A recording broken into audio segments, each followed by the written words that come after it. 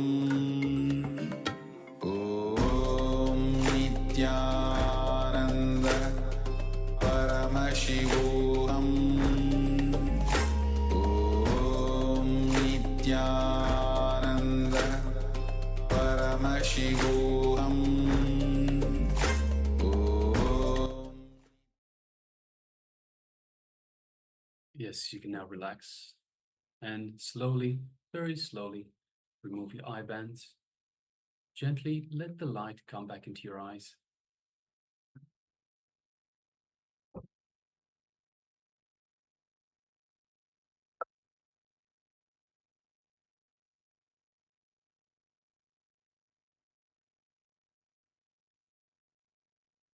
Yes, so you can remove your eye bands. And now take a moment and let us know what was revealed to you in your third eye. So we projected an image for you for this second round of power manifestation, the power of third eye vision, seeing things blindfolded. Now requesting participants to let us know what was revealed to them in their third eye. What did Swamiji reveal to you, and what did we display on your screens? Please take a moment.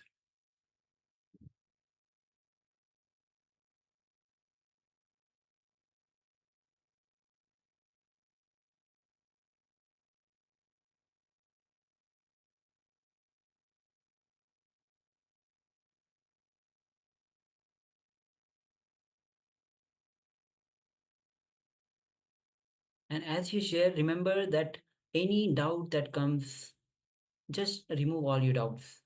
Without any hesitation, without any self-doubt, go on sharing. Do not hesitate that, if I saw that, was it right? Was it wrong? It is Swamiji who is manifesting through you. So without any hesitation, go on sharing. Remove all your tensions from yourself. Just be completely relaxed and let us share.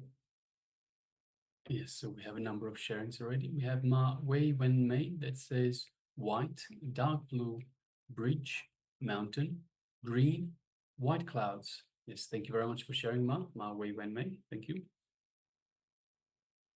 And Ma Joan hand says gray, green, and bridge. Yes, thank you, Ma, for sharing. Thank you, Ma. We also have Klaus Aya that shares yellow flowers. Yes. And also, Ma Joan hand shares trees. All right, thank you, Ma. Yes, requesting all other participants, if you have taken part in this power manifestation, please take a moment and share with us. See, it is through this practice of power manifestations that you strengthen the feeling connection to Swamiji, the space of oneness to Paramashiva himself. So yes, Ma Yang Yan Hong as well just shared a square image. There is black, golden, and red. Yes, thank you very much for sharing, Ma.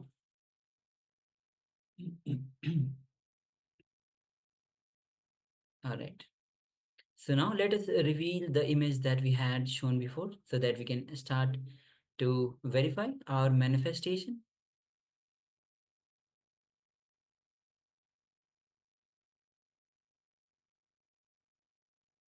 Yes. Apologies for just having a short technical glitch.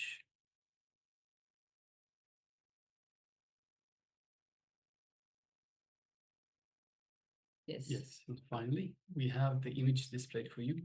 So as you can see, it is an image of some coins, golden color coins. You have a house on the left-hand side made of, or interpretation of a house made from wood. And some coins, there's more and more coins as we go to the right. There's a plant growing out of the coins itself, larger and larger plant in the three different coin bundles. So interpretation of money growing, expanding, wealth. So yes, yeah, the background's all blurry. So it's we can only see in this foreground. Yes, Ma, Wei Wen Mei also shares they used to be wood. Yes, thank you very much for sharing, Ma. All right. So Ma Wei Wen Mei shares white, dark blue, bridge, mountain, green, white, clouds. So we definitely have the green, green plants, which are just arising from the coins. We have white color, we have green color, we have um all right. So don't see any clouds, though the background is blurred. Even we're not able to see what if some part of the clouds are seen. All right. Thank you, Ma, for sharing.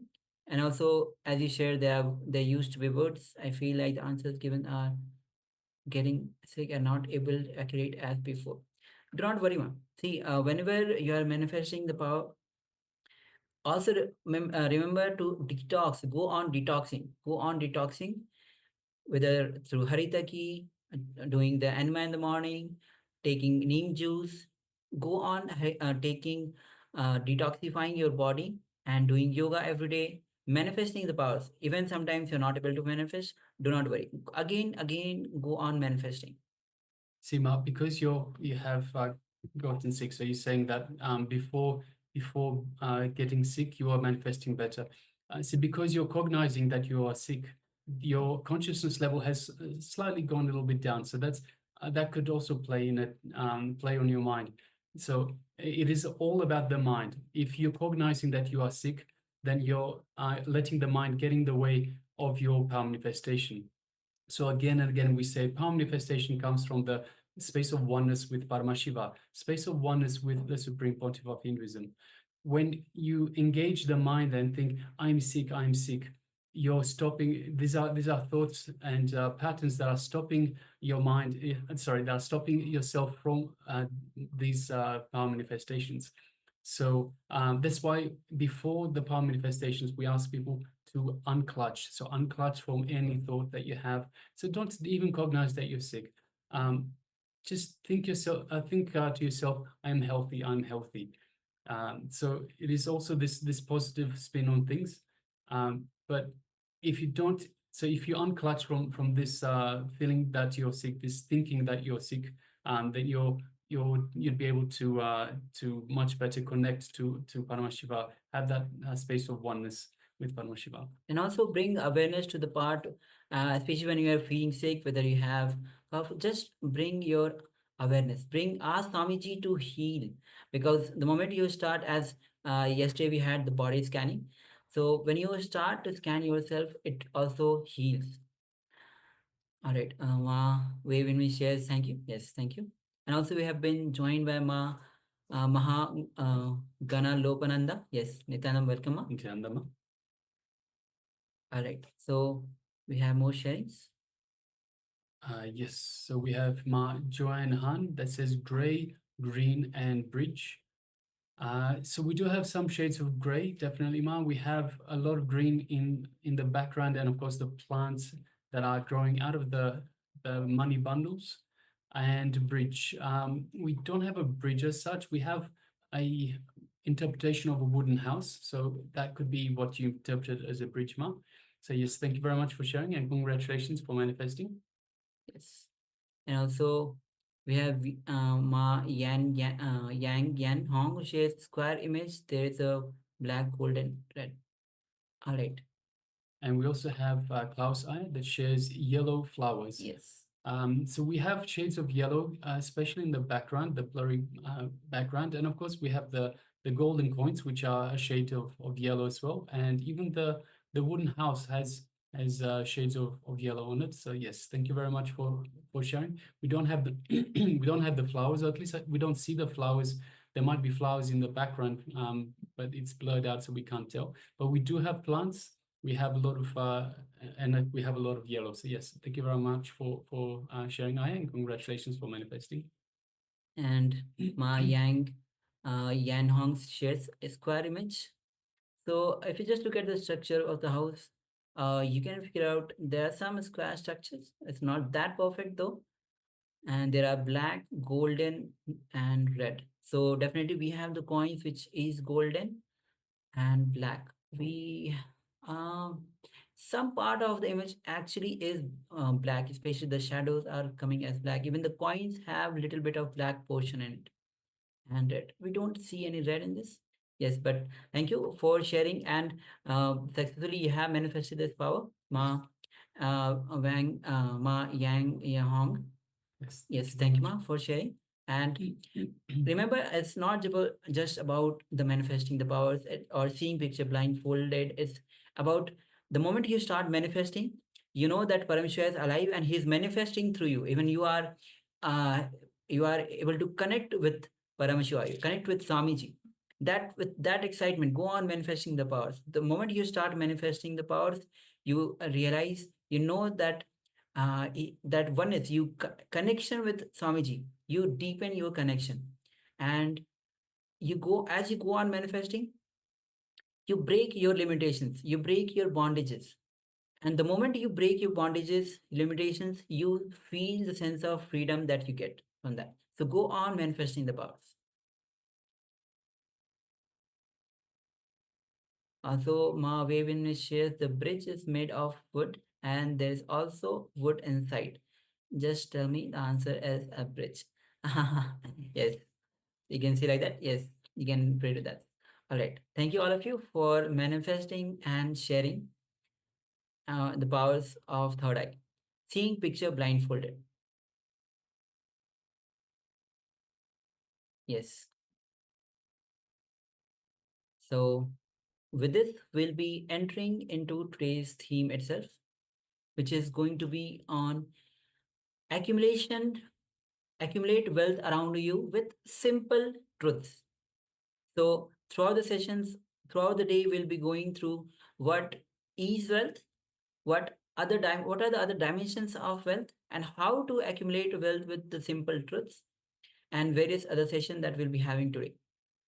And today, Swamiji will be gracing us as Keshwarthamurti.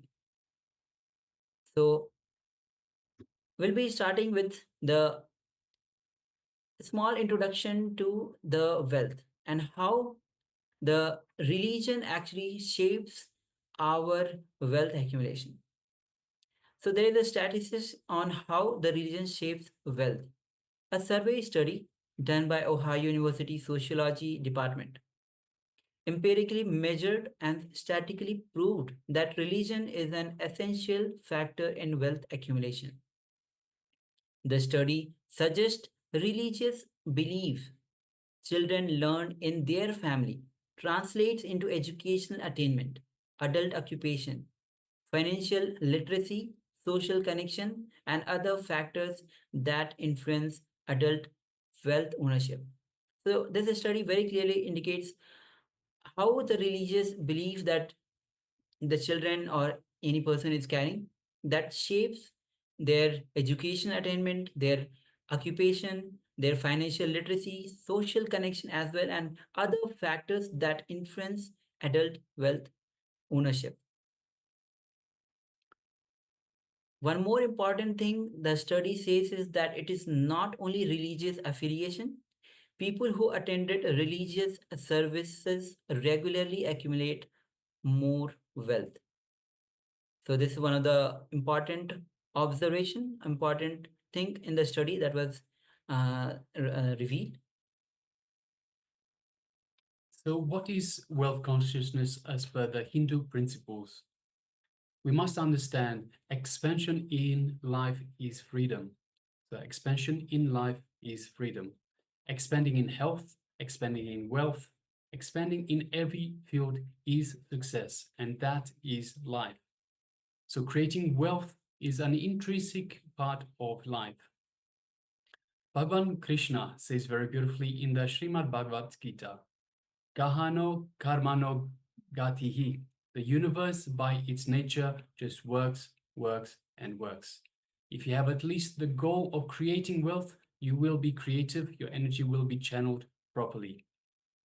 So that is from the Bhagavad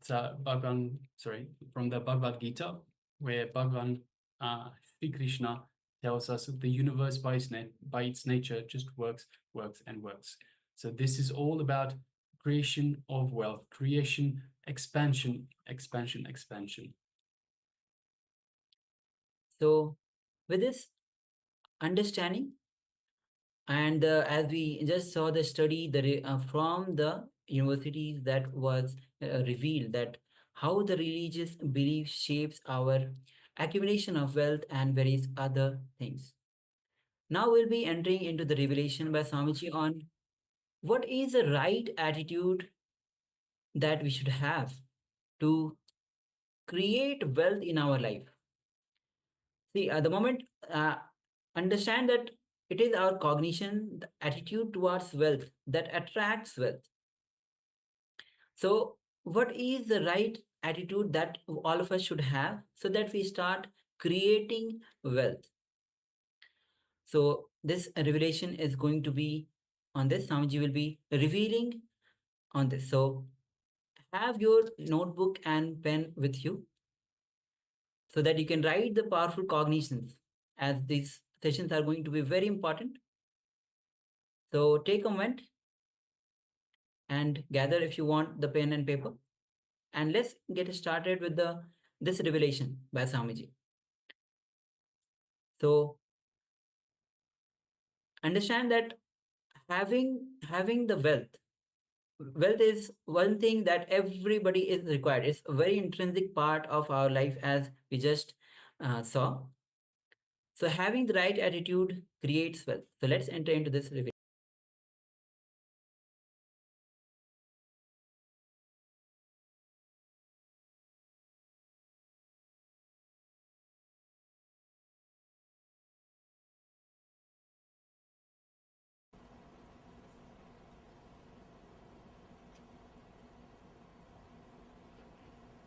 The fifth chapter, Karma Sannyasa Yogam,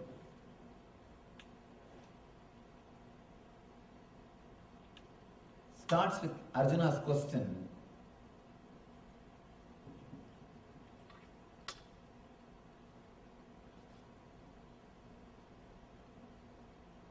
Arjuna uvacha Sannyasam karmanam Krishna Punar yoganja samsasi Yasre yayeta yorekam Danme bruhi sunischitam.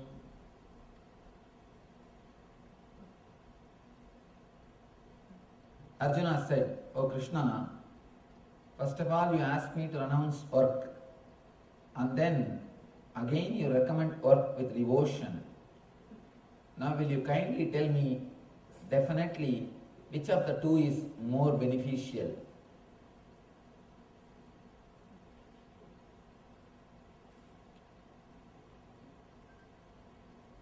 I really feel Arjuna must be playing a game. A person who was a king can never be so dumb. Again and again, Krishna is explaining so clearly in every sloka, but Arjuna is coming back to the same point. Either both of them are playing a game so that the Gita can be delivered to the world, or there is no way Arjuna can be saved.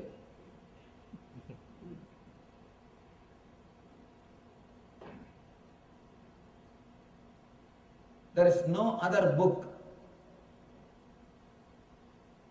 which is so clear, so direct. There is no other master who is so straight, giving instructions. Again Arjuna asks, "O Krishna, first of all you asked me to renounce work, and then again you recommend work with devotion. Now will you kindly tell me definitely which of the two is more beneficial?" You will never be able to solve a problem if you start thinking which will be more beneficial. Please be very clear. You can never solve a problem if you start thinking which will be more beneficial. Before thinking which will be more beneficial, you should be clear of one point. With what scale you want to measure your benefits. That's a basic thing. What is the scale you are going to use to measure whether you are benefited or not? Whether you are successful or not? Before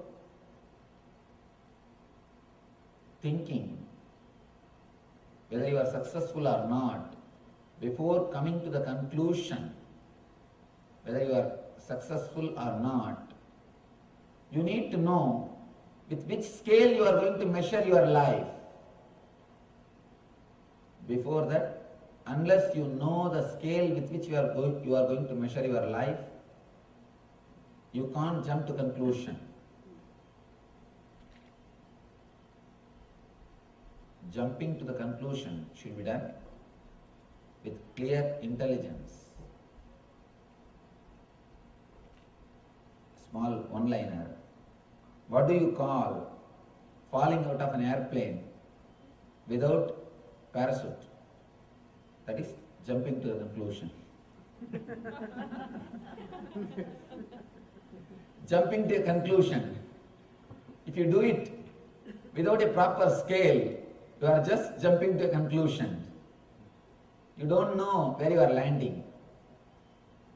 Before understanding, before measuring your life, whether you are successful or not, you should be clear with what scale you are going to measure your life. In the end of the day, if you are going to measure your life with the scale of dollars,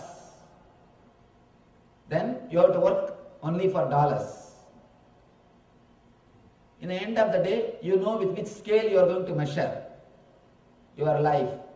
So from morning till evening, you will work only for that goal. End of the day, you know, yes, this is the scale with which I am going to measure my life. You can come to a conclusion whether you are successful or failure. But by the time you reach the evening, the very scale changes. Then what to do? In our life, when we start our life, the scale is different. When we end our life, the scale with which we are measuring whether we are successful or failure, the very scale changes. I can tell one thing, fortunately the scale changes. Only for a matured person scale changes. If you learn the lessons from existence, if you learn the lesson from life, the scale with which you will measure your life, whether you are successful or not, should change. If it does not change, please be very clear, you are going to take one more life from zero. Where you left, you are going to start your life from the same point. Unless you learn the lesson, you are not going to end the game. You are going to play the same game again and again and again. If the scale changes, the scale with which you measure whether you are successful or not, if it changes, it shows you are getting mature. If it stays with the same scale, dollar, if it stays with the same scale, money, please be very clear. Not only you will not be able to measure your life clearly, second thing, you will be sure failure. Third thing, you will again start your whole game from day one. From day one, how you came to the planet Earth, with the same maturity, you will start your next life also. In all three ways, you will be a failure. A man whose scale has not become mature. It's a very important thing. If only dollar is your scale, if only outer world comfort is your scale, be very clear, again and again you will feel You could have done little more. You could have done little more. I could have done little more. I think I missed. Let me tell you a small story.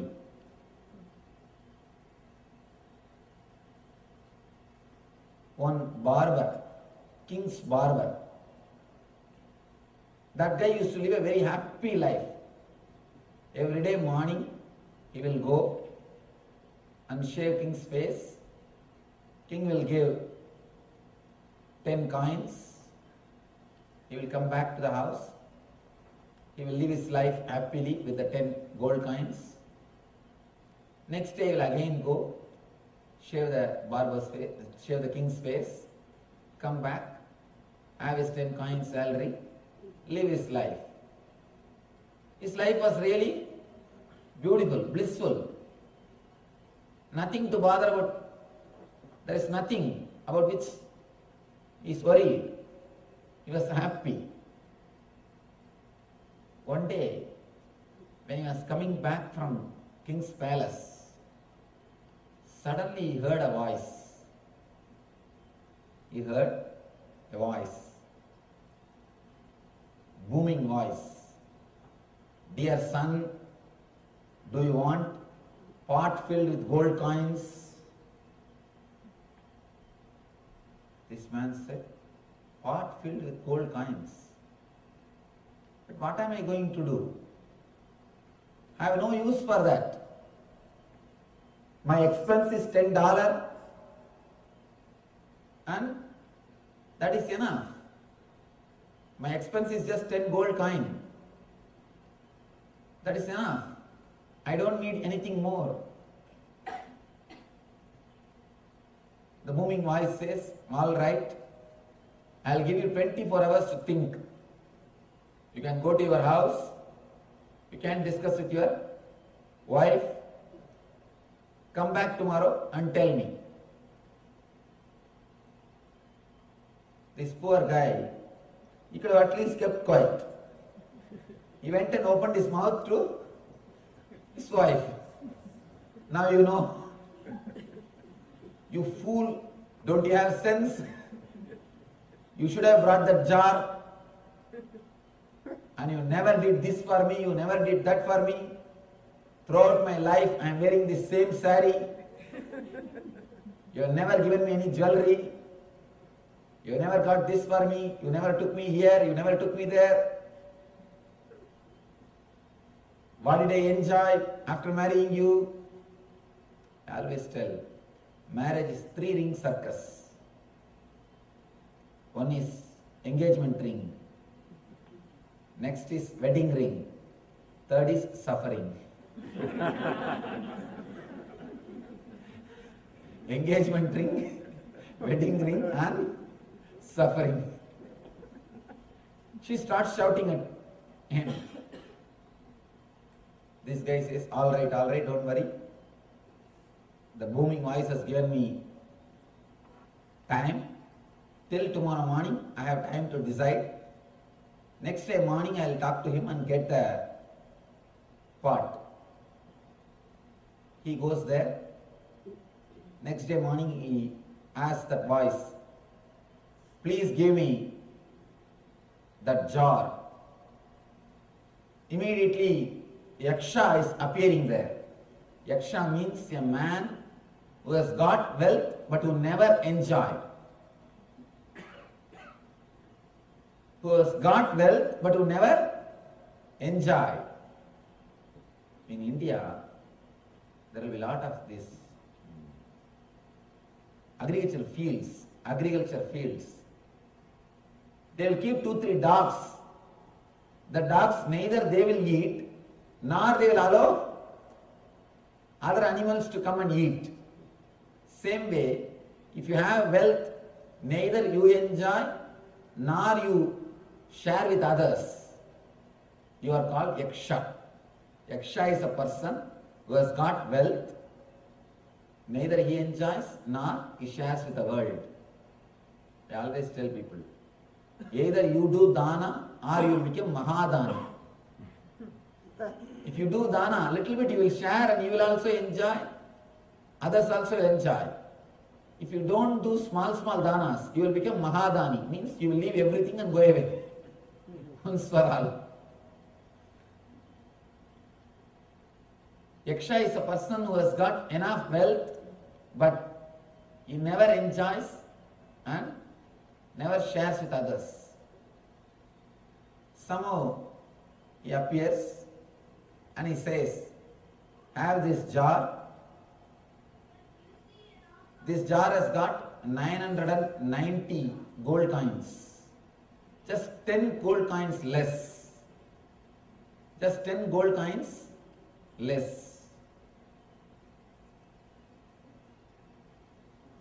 The guy brought the gold jar back to the house. He is very happy that he can spend it for at least 990 days.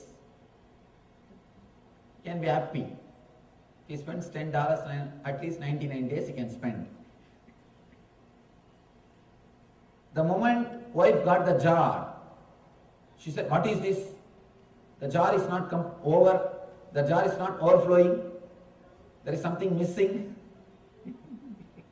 He said, I don't know. This is the way I got the jar. The Yaksha told me it is a little less. She started worrying. If it is full, overflowing, how nice it will be. It would have been so nice. Anyhow, next day, the barber comes back. She takes all the gold coins and puts it in that jar. She wants the jar to overflow. Again, the jar is little low. It is not full because Yaksha's jar never gets filled. Yaksha's jar means your mind. Your mind is Yaksha's jar. Yaksha's jar is made of our kapala, our head. However you may have, whatever you may get, in 10 days you will feel it is not sufficient. In 10 days your mind will take everything for granted. Ramana Maharshi says beautifully, before achieving, even a mustard seed will look like a mountain. Without that, as if your life will not move. That's a basic important thing for your life. Once you achieve it, even a mountain will look like a mustard seed. The mind is such, before achieving, even a mustard seed will look like a mountain. Once you achieve, even a mountain will look like a mustard seed. She feels there is something missing. Next day again, she takes the money from barber and puts it in the jar. Again it is little low. It's almost, but it is not full. Continuously 1 week she is not giving food for barber.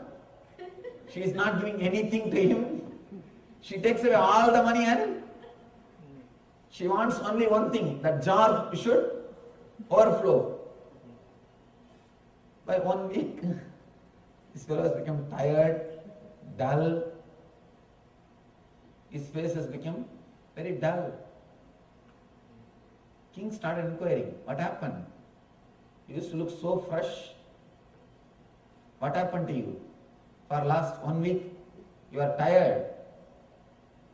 And you started thinking about something. You have started worrying. What happened to you? Did you accept Yaksha's jar?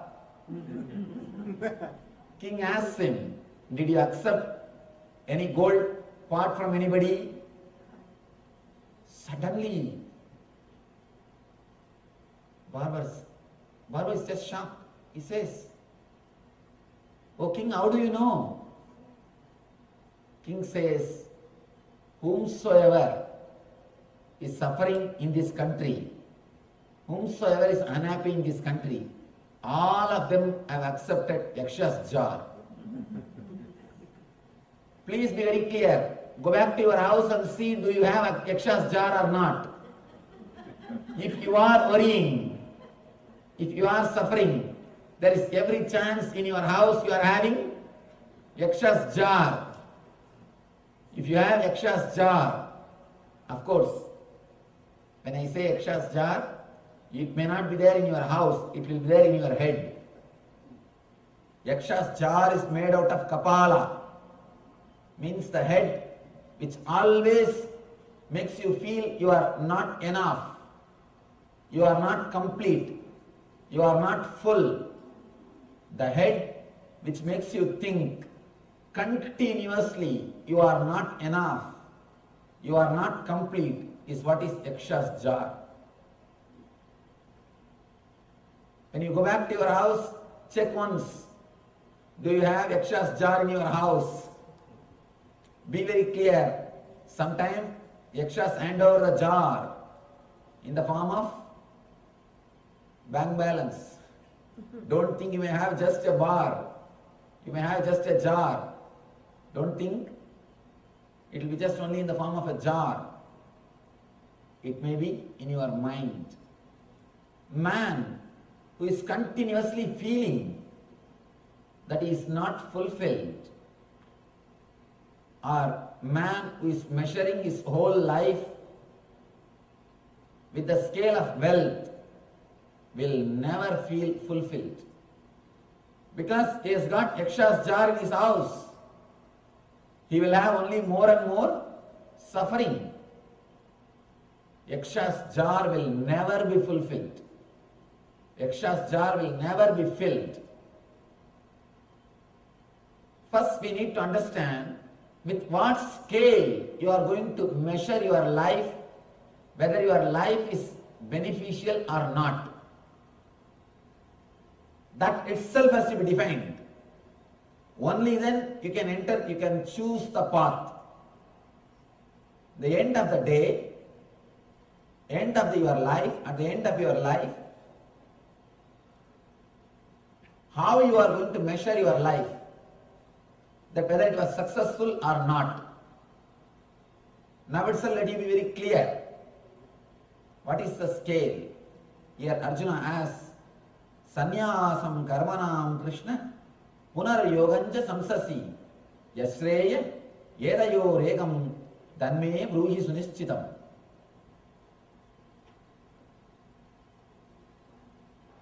Now will you kindly tell me definitely which of the two, karma or sannyasa, which of the two is more beneficial?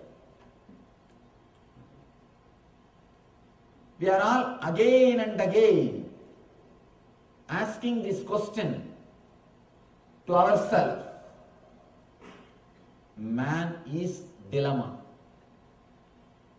Please be very clear. Your mind is nothing but dilemma.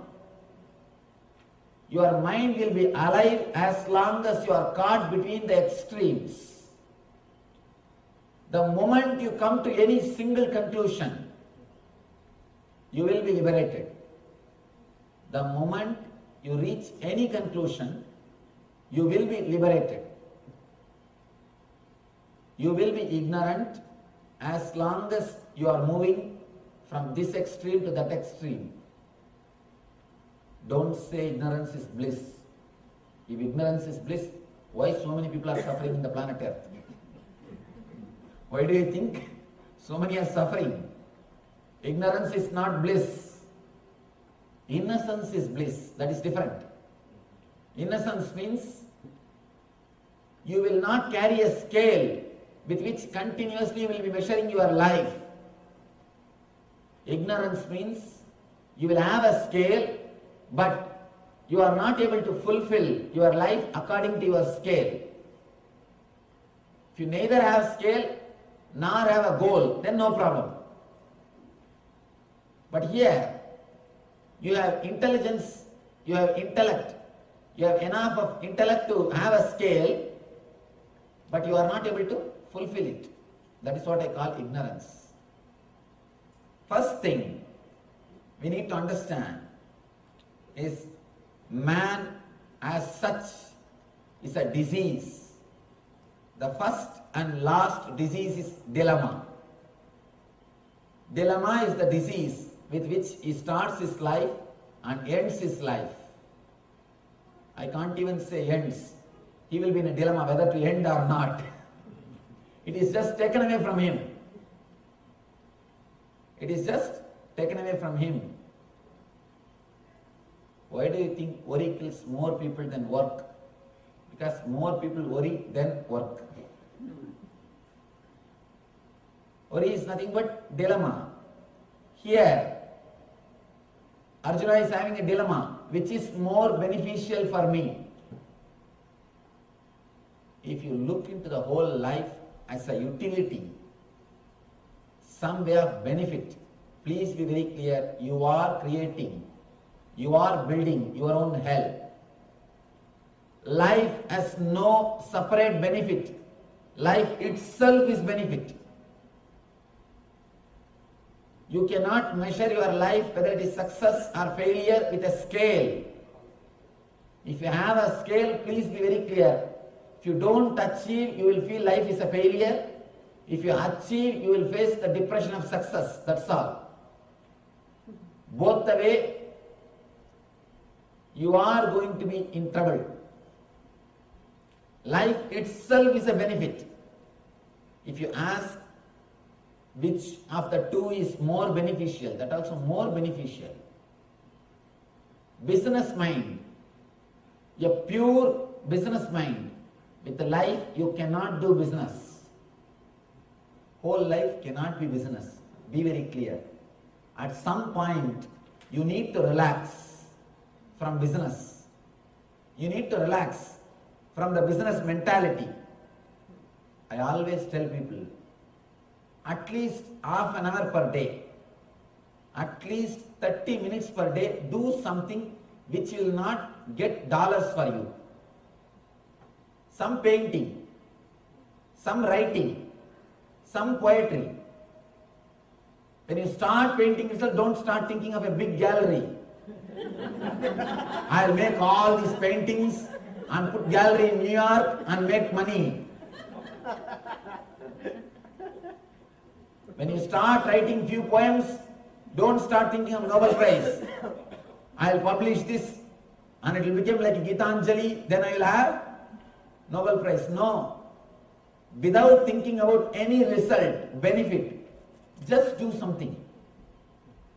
Go to a place like this, some temple, clean it, wipe it.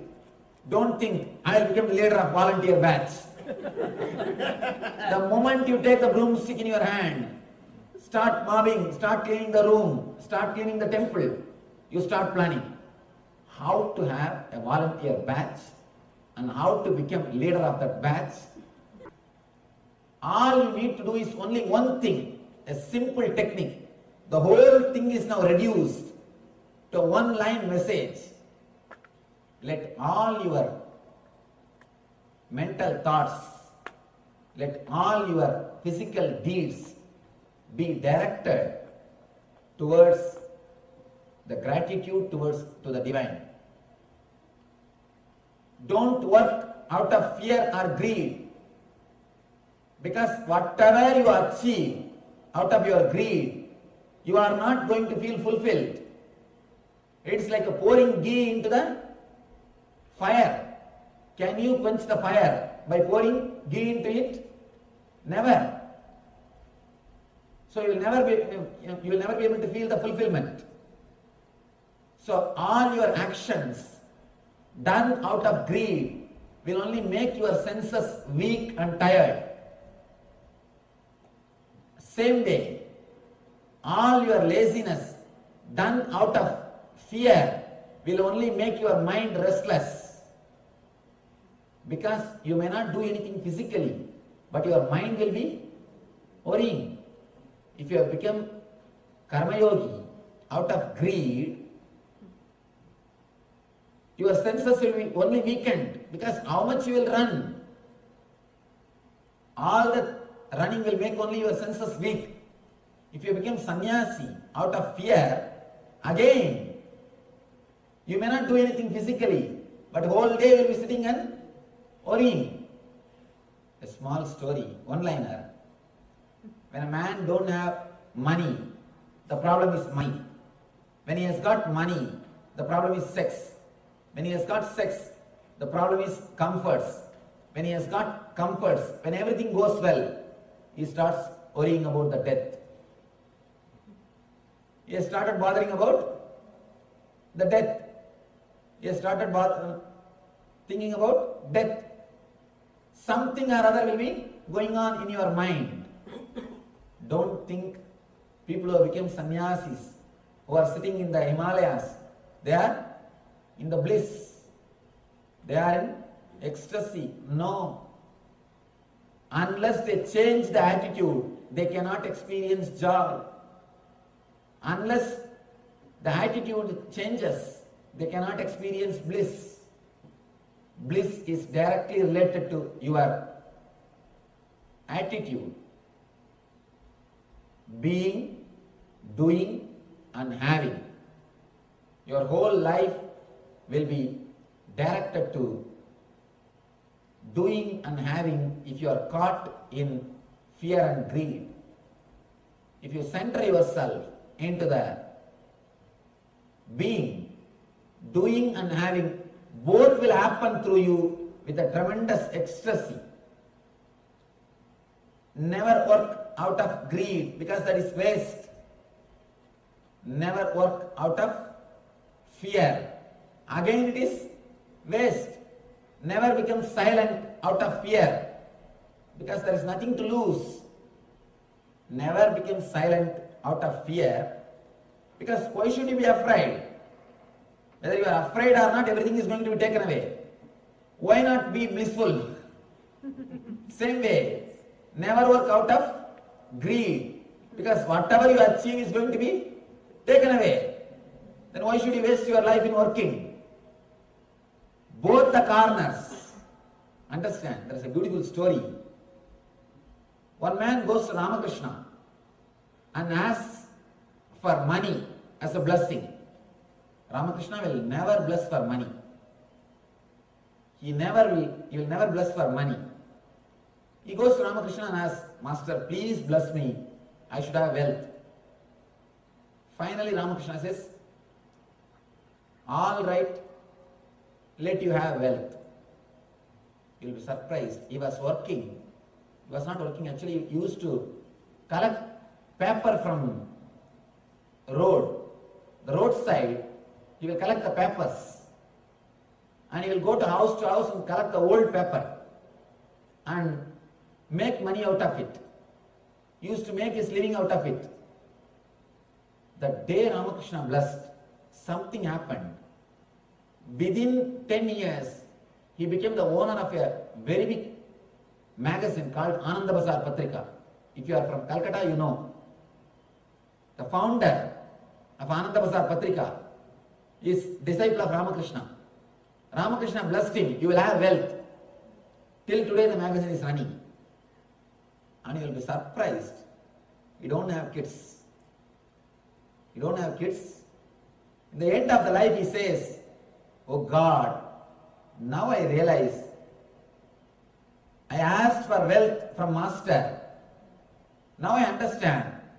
Throughout my life I did only one thing. I worked like a donkey, that's all, nothing else. I created the whole thing and I am now leaving it and going away. I just work for somebody who is going to enjoy this wealth. So if you work out of greed, please be very clear, one day you will repent. One day you will repent. Why do you think parents are so possessive of children? Because they have vengeance inside. I worked, created so much wealth, I am leaving it for you. Why don't you fellow obey from my words? Listen to my words. All the possessiveness comes because you suffered and created the wealth. That is why you have so much of possessiveness. You try to control them so much. If the wealth is created without suffering, when you give also, it will be like a graceful. You will give gracefully as a gift. You will not bind him in so many ways. You will not torture him. You will not expect him to do so many things. You will not play with your wealth. You will clearly write will in an open way. Why do you think people write always their will secretly? Why do you think people write their will secretly? So that they will be dangling the carrot. It is nothing but dangling the carrot. The guy should be continuously behind them. The person who has created wealth out of suffering, when he gives the wealth, he will share, he will give the suffering also. People come and ask me, Swamiji, I hear that father's parents' karma will come to the son. Children, is it true? Surely the sins and merits of the parents will not come to you, but the mental setup will come to you. Because they will try to force that on you. They will try to force that mental setup on you. They will expect that you should live as they want. They will try. We always try to fulfill our ambitions through our kids. If you want to become doctor, if you have not achieved, if you have not become doctor, you try to fulfill your ambition through your kids. You try to fulfill your ambitions through the next generation. Never do that. If you do that, you will be destroying their life. You will be sharing not only your wealth, your suffering also. The man who created the wealth out of suffering will give suffering to the person to whom he gives the wealth. And next thing, if he is not able to torture the son or the daughter who is receiving the wealth, he will start suffering. If he knows this fellow is not going to listen to me, he is not going to live as I want, he will start suffering. I am leaving all these things, believing him. I don't know what will happen. I don't know what he will do. When he dies, he will have worst death. He will be like a yaksha. He will come back and sit on that property. Be very clear. He will not let even his son to enjoy that property. He will come back and sit on that property. I have seen many litigation cases. The parents, when they give their wealth to kids, somehow or other, even after 30, 40 years, the kids will not be able to enjoy that wealth. Be very clear, it means the property is with yaksha. The guy has come back and he is sitting as yaksha in the property. Neither he will enjoy, nor he will allow others to enjoy. If the property will be in Indian litigation, Indian court. In Indian courts, you know, when judgments come. The last judgment day, only on that day all the judgments are given. And when the last judgment day, neither you know, nor I know. I don't know whether God knows or not. There's a small story. American president goes to God and asks God, when our country will become number one? God says, 50 years. Then he thinks, array, 50 years, I don't know whether I will be alive or not. He starts weeping. Next, Russian president goes and asks God, God, when will our country become first? He says, 100 years. Oh, neither I will be alive nor my son will be alive. He starts weeping. Indian chief, he goes and asks God, God, when will India become chief? God starts weeping. I don't know whether I will be alive or not. Till that time, I don't know whether I will be alive or not.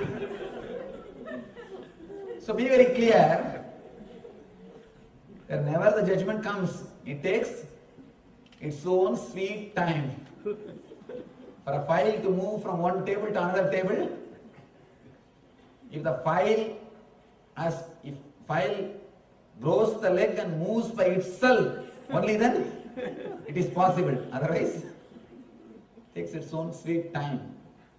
What to do? Truth has to be told, nothing else can be done. We have to share the truth. It means the yaksha is sitting again and again. We share what we create. That's what I always tell people. If the wealth is created out of pain body, you will transfer the pain body also to the next generation along with the wealth. If it is created out of just relaxed mood, out of voluntary decision, or I can say without any strong motivation.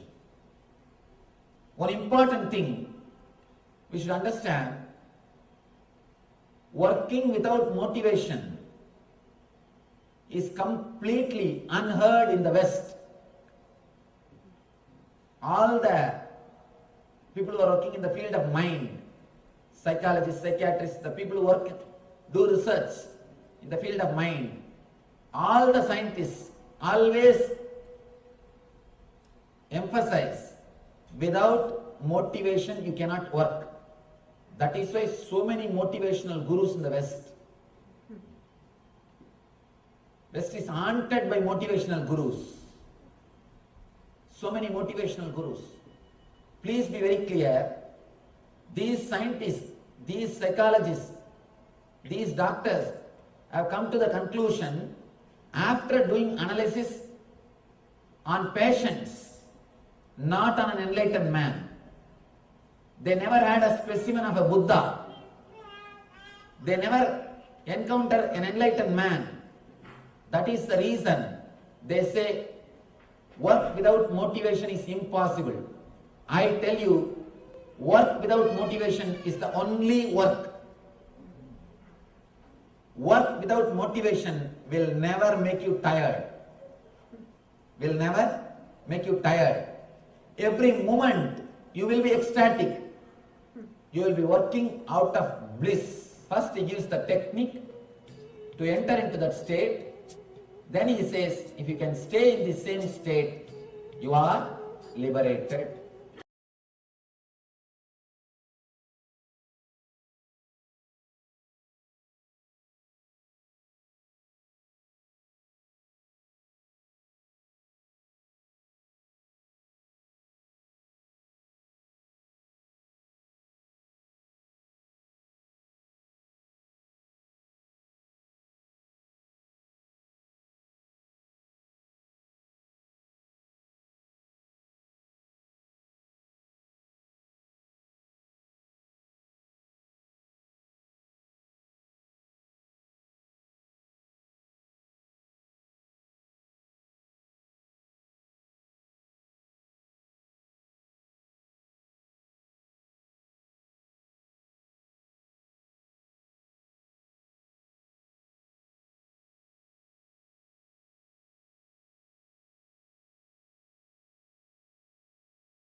bless you all. Let you all open all your three eyes and manifest the powers of Mahasudashiva. Om Nityananda Paramashivoham. Om Nityananda Paramashivoham. Om Nityananda Paramashivoham. Om Nityananda Paramashivoham. Om Nityananda Paramashivoham. Om Nityananda Paramashivoham. Om Nityananda Paramashivoham. Om Nityananda Paramashivoham. Om Nityananda Paramashivoham. Om Nityananda Paramashivoham. Om. Yes, Nityananda, all of you. So Swamiji very clearly said, having the right attitude towards wealth, only then you'll be able to create wealth. Swamiji gave example of how actually the mind works. Mind is like yaksha's jar, which never gets fulfilled. The more and more you get, the more you run. The more you run, the more it's like yaksha's jar, which never gets fulfilled. And Swamiji says that human mind is a dilemma. It starts with dilemma and ends with a dilemma. Actually, Swamiji says that it never ends. It goes on. It's full on dilemma itself. And Swamiji says that the moment you come to any conclusion, when you are beyond these and beyond the dilemma, beyond the two extremes, the moment mind comes to any conclusion, you will be liberated. So with this, let's enter into the internalization exercise as we are going through for the right attitude towards creating wealth. So Swamiji shares that all your mental thoughts, all your physical deeds be directed towards the gratitude to the divine. See, Swamiji says, the moment you connect to the divine with gratitude and divine, all the mental setups that you had, thought currents that you have, all the physical actions do you dedicate it towards the divine with gratitude, then whatever earning or whatever wealth that you create will not have the suffering. That because that is not coming out of fear, that is not coming out of greed. So moment you dedicate everything to Paramashiva with the gratitude to the divine, anything that you create will not give you suffering, that because that is free from fear and free from greed. Swamiji gives example of how to like go work for like 2-3 hours, do the volunteer work for 2-3 hours without thinking of earning money. That is not going to give you any benefit. Just do the work as a volunteer without thinking of any outcome of any benefit, then that will help you to grow your connection, the connection with divine. So because whatever you achieve out of greed, you are not going to be fulfilled. Anything that you have achieved either through greed or the fear, that is not going to lead you to fulfillment. It's like pouring ghee. Ghee, for those who don't know, it's a clarified butter. So the more you pour ghee into the fire, the more fire you'll get.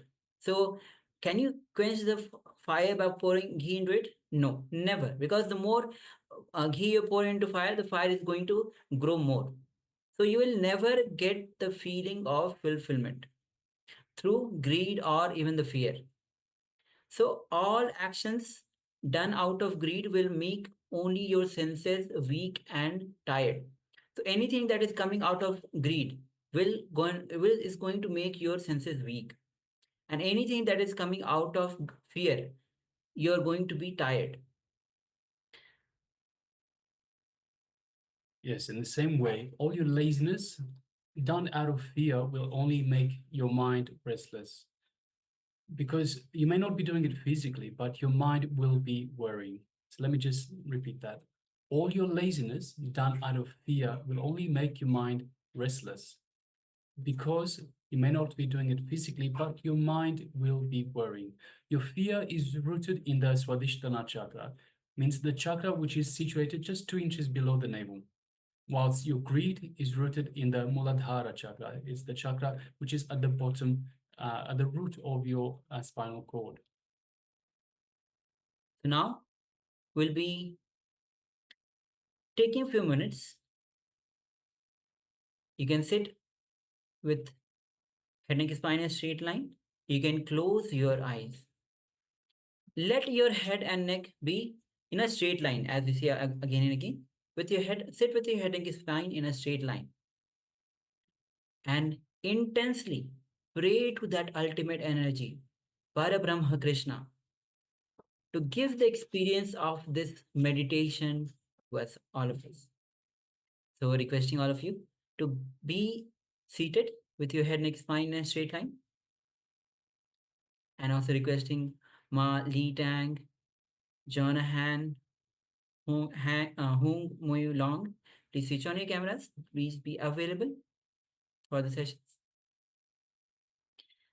Now, as you pray to that ultimate energy, Parabrahma Krishna, to give you the experience of this meditation to us, the first thing is visualize all your senses are completely shut. Visualize your eyes are completely shut. So as I'm reading out, please go ahead. You can start with this meditation. Visualizing all your senses are completely shut. Visualize your eyes are completely closed, completely shut. Don't allow any visualization to happen inside your being. So you're not only closing the eyelids, close the eyes. Visualize your eyeballs have become completely dark. You are seeing only darkness in front of you. When all the visualizations are shut, you will have only darkness in front of you. Visualize your ears are shut. Now after eyes, let's move to the ears. Now visualize your ears are shut. Visualize your senses of touch is shut. Now move to the visualize that your smelling capacity is shut. Visualize your face is shut. As you shut all your 5 senses, feel deeply all your 5 senses are shut. Take a moment and visualize all your 5 senses are shut.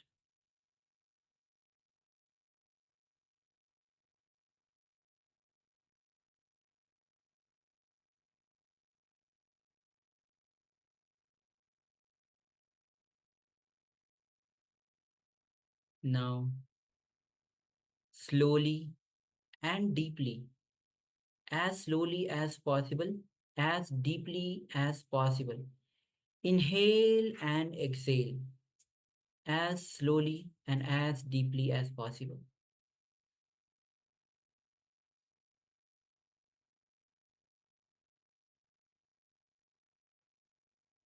Let your consciousness reside between the 2 eyebrows,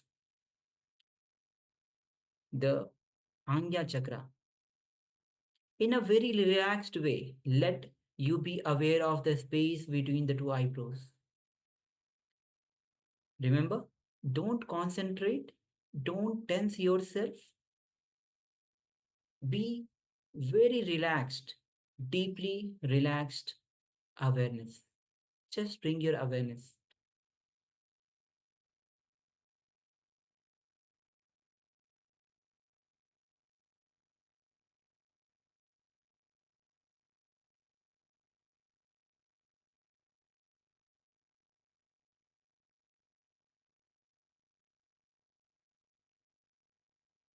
Again, inhale and exhale as slowly, as deeply as possible.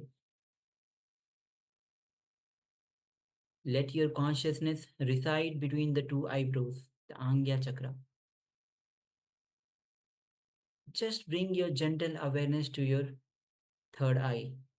Do not concentrate, do not tense yourself. Be very relaxed and be deeply relaxed and bring your awareness to your third eye.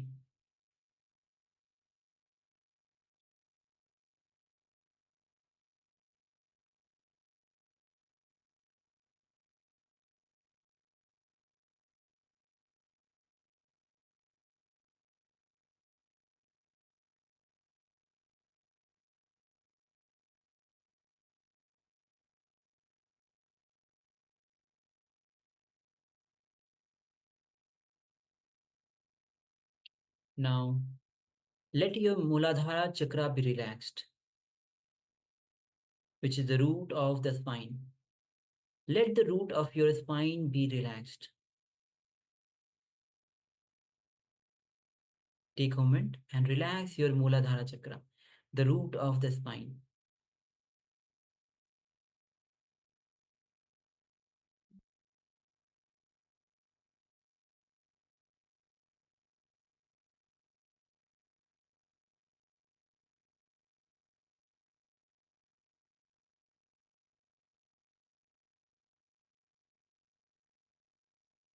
Now, move to Swadhisthana chakra. Let your Swadhisthana chakra be relaxed. Let your whole consciousness come up to the Angya chakra, which is between the two eyebrows. Again, let your Swadhisthana chakra be relaxed.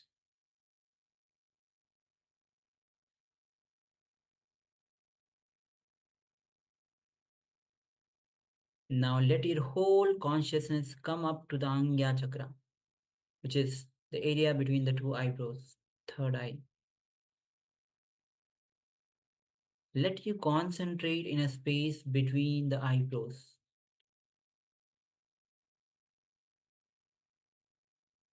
Let you relax in the Angya chakra between the eyebrows.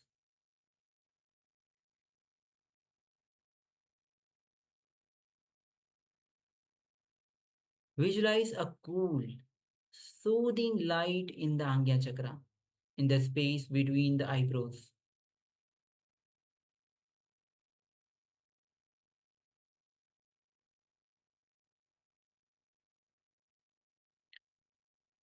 Forget about the world. Forget all other parts of your body. Forget your mind. Forget your body. Forget your mind and the world. Remember only the Angya chakra, the space between the two eyebrows. Relax in the same state in the Angya chakra.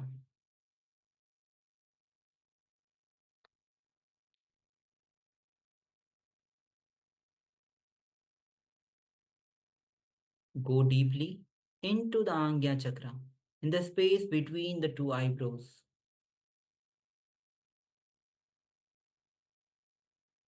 Visualize a beautiful, cooling, soothing light in the Angya chakra.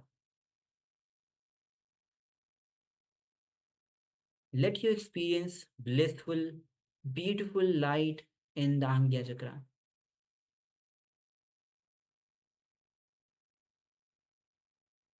Don't tense yourself. Let your awareness be in the Ajna chakra in a very relaxed way.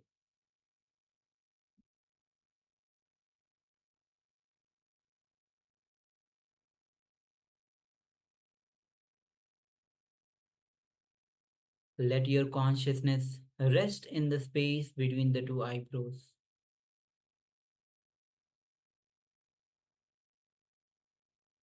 Let you rest in the space between the two eyebrows in a very relaxed way.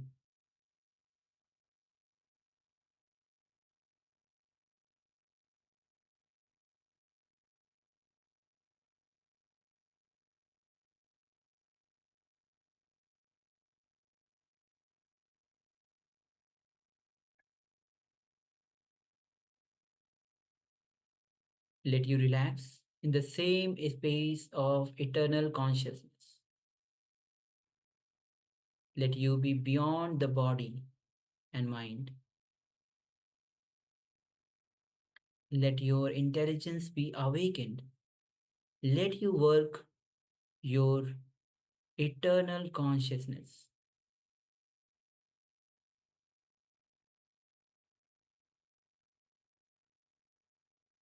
Let you have the pleasant awareness of Ajna chakra.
Now, slowly, very slowly, you can open your eyes and relax.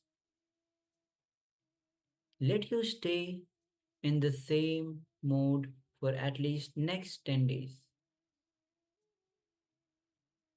Let you start staying in the same mode at least for next 10 days.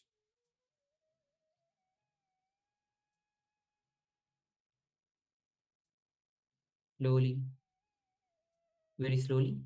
Now you can relax.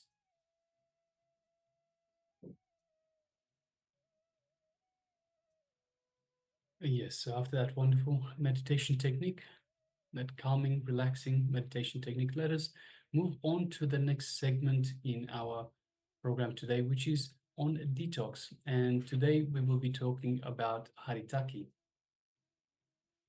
So Ayurveda very clearly describes that Haritaki is much more than your own mother.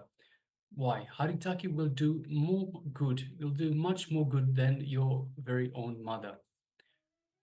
See, each worry that we have becomes like a small bubble of ulcer in your intestine. So if we start worrying every day, we have worries. We worry about work, worry about wealth, health, relationships, whatever we worry about.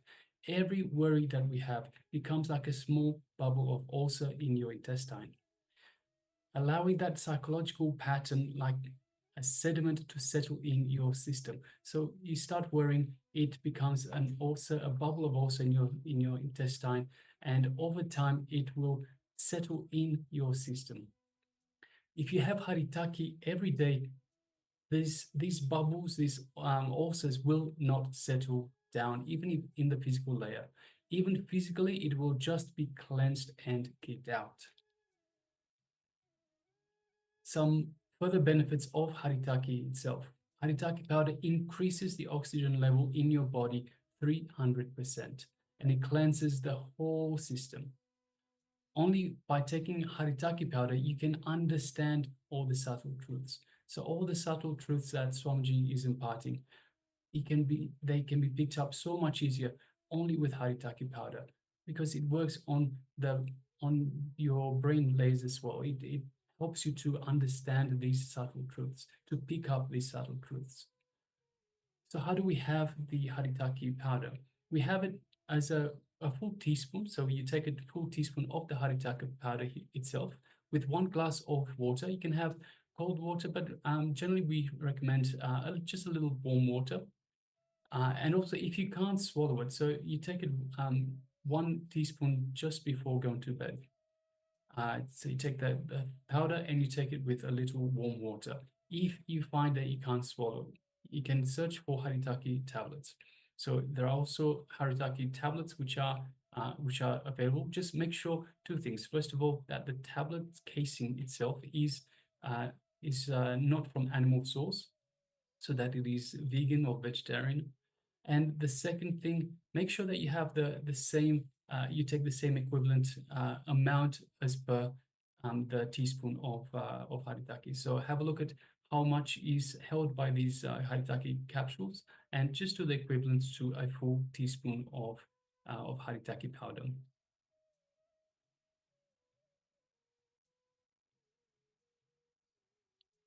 So we'll be projecting the benefits of Haritaki powder. If you want, you can pen it down, because Haritaki is one of the greatest gift that Swamiji has given to all of us. And it says, as Swamiji has already mentioned, it increases the oxygen level by 300% and cleanses the whole system. So take a moment to pen down, and also to take Haritaki. If you don't have the Haritaki, you can always, as mentioned, you can have the tablet, you can have the powder. So requesting all of you to take a pen and paper and write down the benefits of the Haritaki powder.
Yes.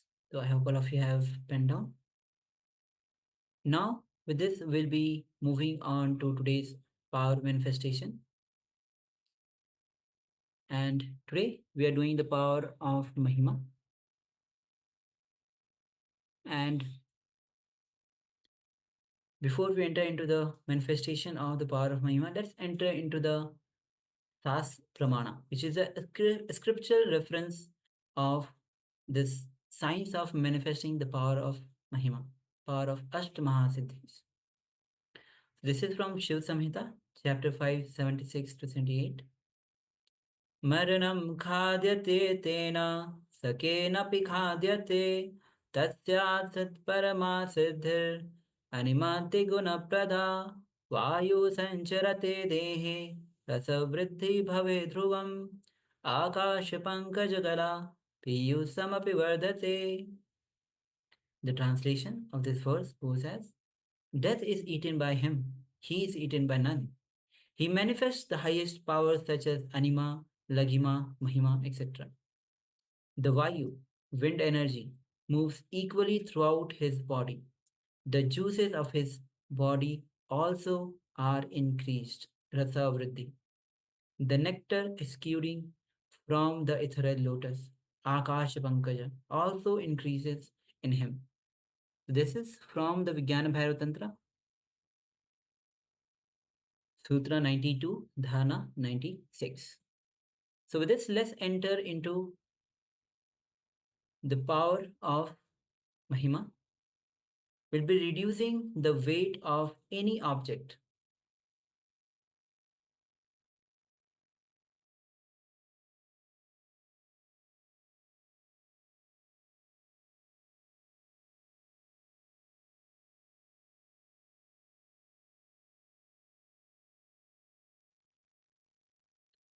So let's take a moment and find a material, find an object which is made of composite materials.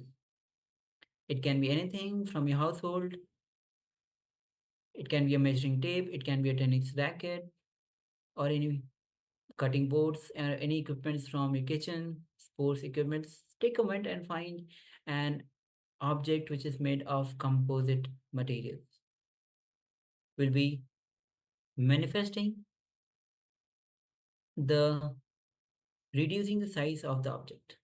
We have one question from Tina Aura. She says, "What was the exercise?"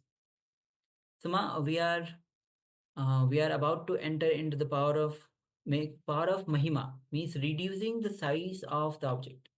If you are talking about the earlier exercise or the meditation that we did actually, so that was the meditation. So make sure that right now we'll be having throughout day we'll be having meditation techniques. So be present, be available. Right now we are going through the power manifestation. So requesting all of you to have one object with you which is made of composite material. Any object is fine. We'll be manifesting the power of Mahima, reducing the weight of an object. And also once you're done, once you have the object with you, can you give a thumbs up? That'll be great.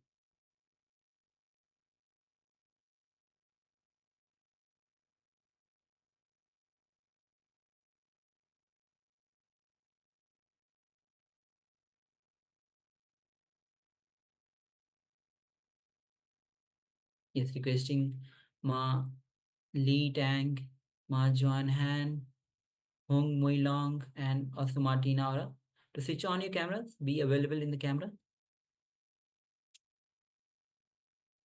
And also, can you give a thumbs up if you have an object with you to manifest the power of Mahima?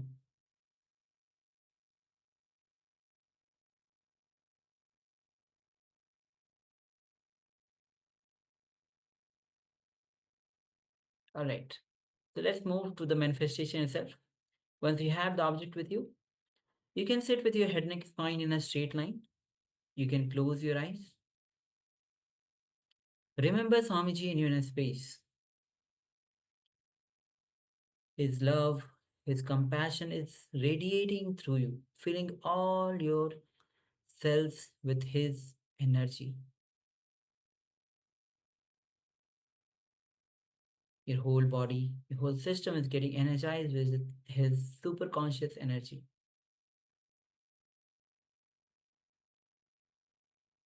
Now bring your awareness to your third eye.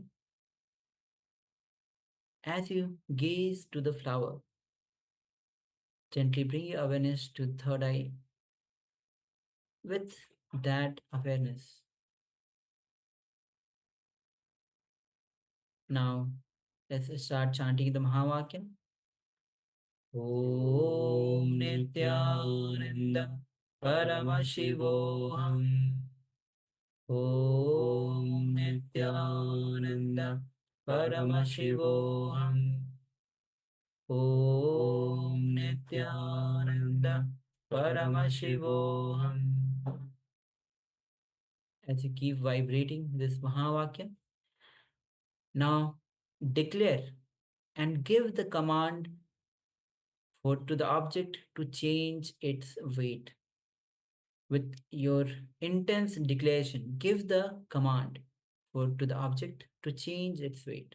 Remember, the third eye is the seat of willpower. Your individual will, when aligns with Paramashiva's will, you are able to manifest anything that you want. With that strong declaration and intensity, let's manifest this power, the power of reducing the weight of the object. Let's begin. Paramashivoham Om Nityananda Paramashivoham Om Nityananda Paramashivoham Om Nityananda Paramashivoham Paramashivoham Om Nityananda Paramashivoham Om Nityananda Paramashivoham Om Nityananda Paramashivoham Nityananda Paramashivoham Om Nityananda Paramashivoham Om Nityananda Paramashivoham Om Nityananda Paramashivoham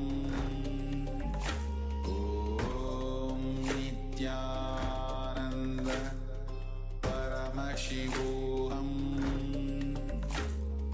Om Nityananda Paramashivoham Om Nityananda Paramashivoham Nityananda Paramashivoham Om Nityananda Paramashivoham Om Nityananda Paramashivoham Om Nityananda Paramashivoham Om Nityananda